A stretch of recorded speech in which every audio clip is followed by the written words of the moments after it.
बच्चे, पिछले वीडियो में हमने डिस्कस किए थे मास्लो की आवश्यकता, प्राथमिकता विचारधारा, मैस्लोस नीड हायरार्की थ्योरी को पिछले वीडियो में हमने डिस्कस किया था। इसके जो 5 आवश्यकता के जो नियम बताए थे, जो हमारी आवश्यकता है उनको क्रमानुसार जो है मैस्लो ने कैसे डिफाइन किया था। बच्चे, इस वीडियो में हम आगे डिस्कस करेंगे जो मोटिवेशन के लिए जो monetary and non monetary, financial and non financial जो इंसेंटिव्स हैं, जो हम अपने एम्प्लॉयज़ को, अपने वर्कर्स को मोटिवेट करने के लिए, प्रेरित करने के लिए देते हैं, उनके बारे में इस वीडियो में डिस्कस करेंगे। Financial and non financial incentives. बच्चे, प्रेरणा तथा प्रोत्साहन एक ऐसी शक्ति है जो एक व्यक्ति को लक्ष्य की ओर प्रेरित करती है। ये 2 प्रकार से होती है, एक वित्तीय और दूसरी अवित्तीय। जिस प्रकार चलने के लिए हम देखते हैं दाएं एवं बाएं दोनों पैरों की आवश्यकता होती है, उसी प्रकार श्रमिकों को अधिक कार्य के लिए प्रोत्साहित करने हेतु वित्तीय एवं अवित्तीय जो है वो दोनों प्रकार की जो प्रेरणाएं हैं उनको देने की ज़रूरत होती है।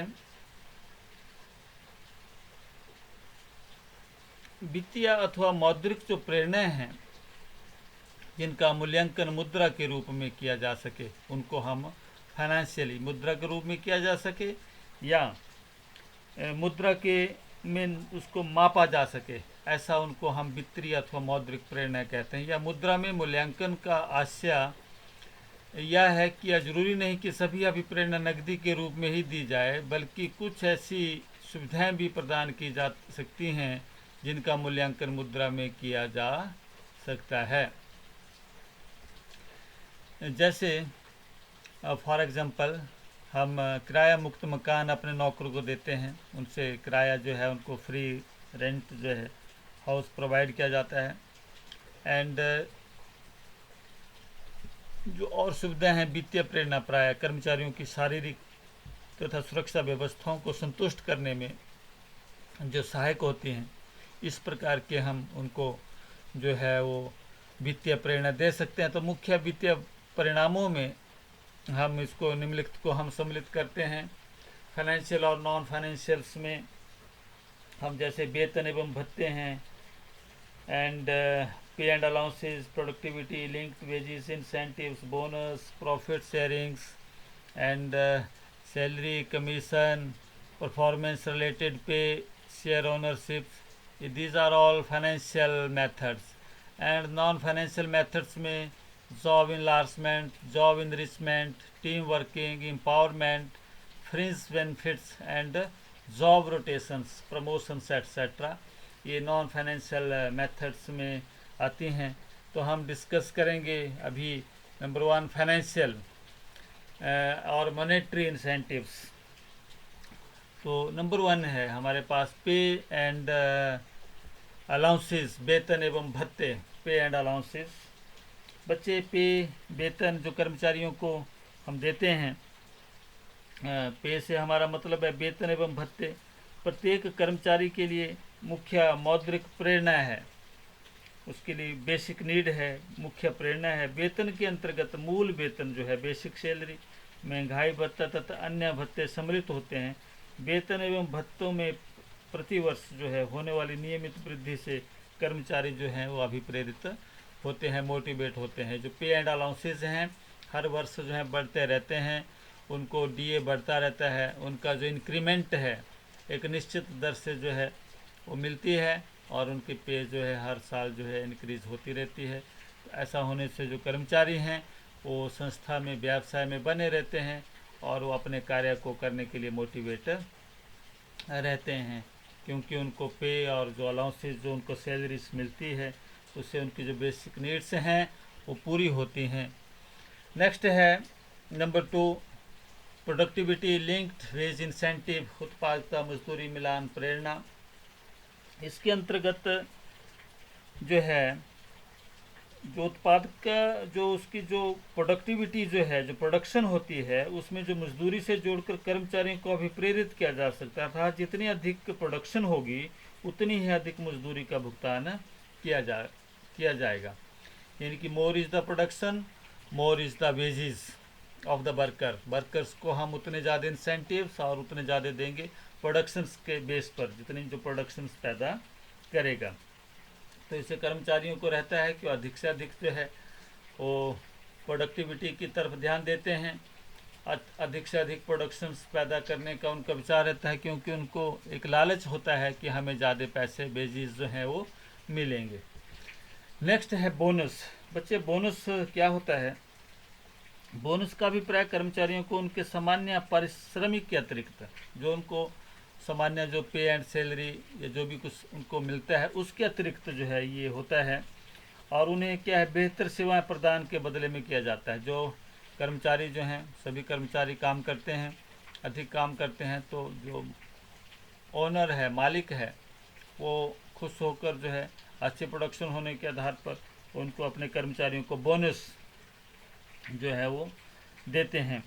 तो यह योजना मालिकों तथा कर्मचारियों में मधुर संबंध स्थापित करने में भी सहायक होती है, और जो है बोनस के भुगतान का प्रचलन लगभग सभी उद्योगों में है, और बोनस का भुगतान नकदी अथवा किसी अन्य रूप में हो सकता है, किसी भी रूप में, चाहे नगद कैश प्राइस हम उसको दें या कैश के बदले में आप कोई भी जो उनको गिफ्ट जो है वो बोनस के रूप में दे सकते हैं, या कोई कर्मचारी जो है उनको कोई इस तरह का इंसेंटिव कि उनको कोई विदेश भ्रमण का कोई 2 डेज 3 डेज 4 डेज का कोई टूर प्रोग्राम हो सकता है, वो भी बोनस के रूप में हम जो है अपने कर्मचारियों को मोटिवेट करने के लिए दे सकते हैं।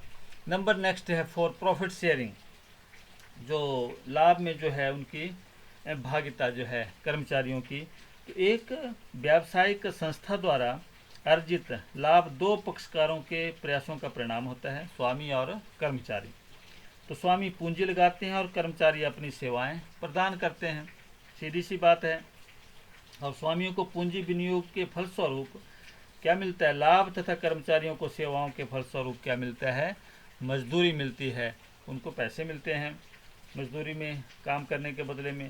तो कर्मचारियों को अपनी सेवाओं के बदले पारिश्रमिक प्राप्त होता ही है, लेकिन इस उम्मीद से कि वे अपनी पूरी क्षमता, मेहनत और ईमानदारी से काम करें। कभी कभी उन्हें कंपनी के लाभों में भी हिस्सा दिया जाता है। इस प्रकार लाभ में दिए जाने वाले हिस्से की योजना को हम लाभ भागीता कहते हैं, प्रॉफिट शेयरिंग कहते हैं। और जो है जो लाभ भागीता है, इसको हम जो प्रॉफिट शेयरिंग्स में जो कर्मचारी होंगे उनके सामान्य पारिश्रमिक के अतिरिक्त संगठन के लाभों में जो हिस्सा जो प्रदान किया जाता है उसको हम प्रॉफिट शेयरिंग यहाँ पर कहते हैं। तो ये था नंबर 4। एंड नंबर 5 इज को पार्टनरशिप, सहभागिता।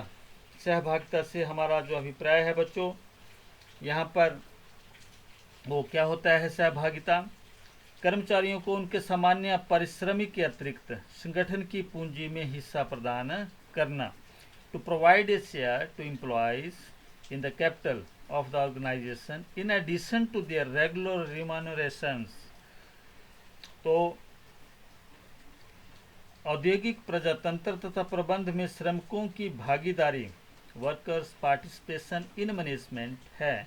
इस योजना के अंतर्गत कर्मचारी अपनी सेवाएं प्रदान करने के साथ साथ कंपनी की क्षमता पूंजी, इक्विटी कैपिटल में भी भागीदारी होते हैं, और परिणाम स्वरूप जो कर्मचारी हैं अपने सामान्य पारिश्रमिक के अतिरिक्त जो उनको लाभांश, डिविडेंड प्राप्त करते हैं, तथा कंपनी के प्रबंध में भी भागीदारी होते हैं। और कर्मचारियों को कंपनी के समतांश दो तरह से हम अपने जारी कर सकते हैं। उनको शेयर्स जो हैं उसको जो वर्कर्स हैं, जो काम करने वाले हैं, उनको मोटिवेट करने के लिए उसमें उसके जो शेयर कैपिटल है न, उसमें उसको नकदी के बदले में कुछ अंश जो हैं हम वो जारी कर देते हैं, या तो नकदी के बदले में या नकदी में मिलने वाली जो प्रेरणा के बदले में, जैसे लाभ भागीता योजना के अंतर्गत अंश जारी करना अथवा बोनस का अंशों के रूप में भुगतान करना। इस तरह से हम उनको सहभागिता में जो है उनको सम्मिलित कर सकते हैं कर्मचारियों को। नेक्स्ट है रिटायरमेंट बेनिफिट्स, सेवानिवृत्ति लाभ।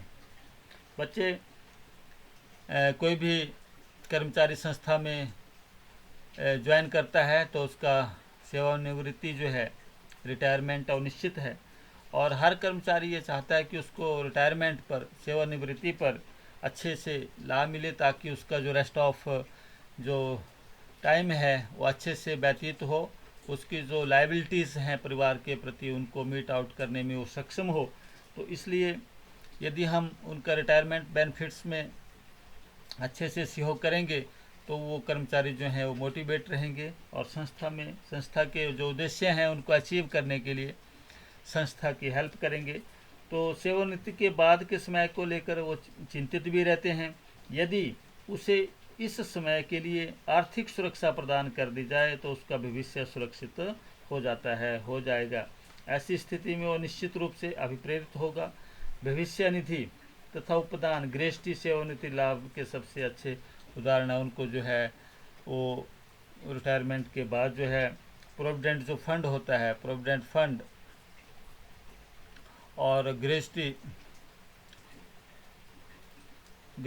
इत्यादि जो मिलते हैं। प्रोविडेंट फंड क्या होता है? प्रोविडेंट फंड जो है कर्मचारी के वेतन में से प्रतिमाह एक निश्चित रकम जो है बच्चे वो काट कर जमा कर दी जाती है, ताकि जो एम्प्लॉयर भी अपना अंशदान करता है और सेवानिवृत्ति के समय इकट्ठी रकम ब्याज सहित कर्मचारी को प्राप्त हो जाती है। इस प्रकार के उसको जो प्रोविडेंट फंड है, जैसे मान लीजिए कोई कर्मचारी है अपनी सैलरी में से 500 रुपीज़ जो है वो उसमें अपना डिडक्ट कराता है, तो 500 रुपीज़ जो है वो एम्प्लॉयर जो है वो उसमें ऐड करता है, और at the time of retirement उसको इसमें जितना भी टोटल बनता है वो विद इंटरेस्ट जो है उसको मिल जाता है, विद इंटरेस्ट जो है।